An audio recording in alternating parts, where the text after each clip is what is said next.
दोस्तों, सब YouTube family को जय श्री राम, राधे राधे, हर हर महादेव। एक बहुत प्यारा सा राखी का गीत सुनाने जा रही हूँ, तो प्लीज़ भाई बहन आप लोग सपोर्ट करें, लाइक करें, सब्सक्राइब करें, कमेंट करें, फुल वॉच करके देखें भाई बहन, तभी गीत अच्छा लगता है। तो एक बहन भाई से क्या बोलती है, आइए गीत के माध्यम से सुनाते हैं। और ज़्यादा से ज़्यादा शेयर कीजिएगा, सपोर्ट कीजिएगा। जय श्री राम।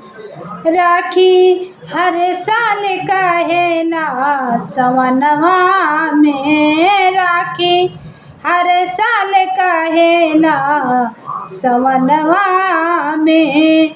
भैया बहिना कर रखिया अपने मनवा में, भैया बहना कर रखिया अपने मनवा में। राखी हर साल का है ना सवनवा में, राखी हर साल का है ना सवनवा में। भैया बहना को रखिया अपने मनवा में, राखी हर साल का है ना सवनवा में।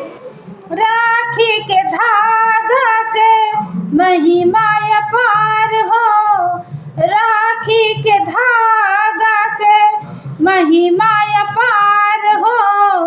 गंगा जी से बढ़ के भैया बहना का प्यार हो, गंगा जी से बढ़ के भैया बहना का प्यार हो। नैया दोनों के बंधाइल बा बंधनवा में, नैया दोनों के बंधाइल बा बंधनवा में। भैया बहना कर रखिया अपने मनवा में, भैया बहना कर रखिया अपने मनवा में। राखी हर साल का है ना सवनवा में, राखी हर साल का है ना सवनवा में। भैया बहना कर रखिया अपने मनवा में, राखी हर साल का है ना सवनवा में। बहनी और भाई के प्यार है अपार हो, बहनी और भाई के प्यार बाय अपार हो। नैया के दोनों के बांधल है तार हो, नैया से दोनों के बांधल है तार हो।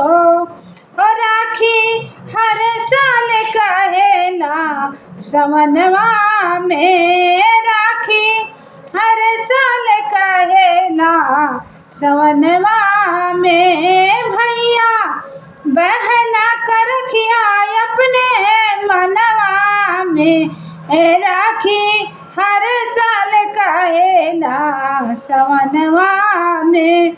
देखो टूट नाही गवाहू सपनवा में, देखो टूट नाही गवाहू सपनवा में। राखी हर साल का है ना सवनवा में। प्राण के आधार बहिनी कैसे भुलाई बे, प्राण के आधार बहिनी कैसे भुलाई बे। अगले जन्मवा में भाई बन के आई बे, अगले जन्मवा में भाई बन के आई बे। ए प्राण के आधार भैया कैसे भुलाई लो, प्राण के आधार भैया कैसे भुलाई लो। अगले जन्मवा में भाई बन के आई बे, अगले जन्मवा में भाई बन के आई बे।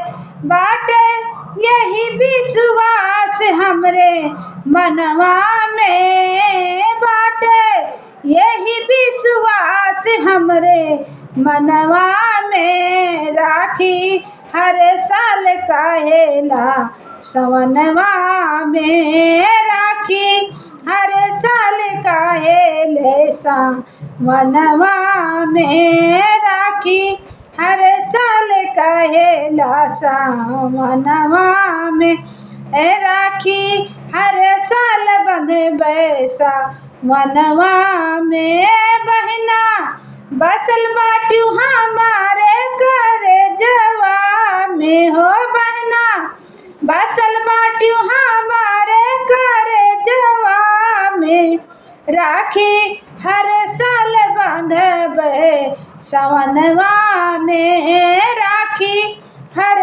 साल बंधबे सवनवा में।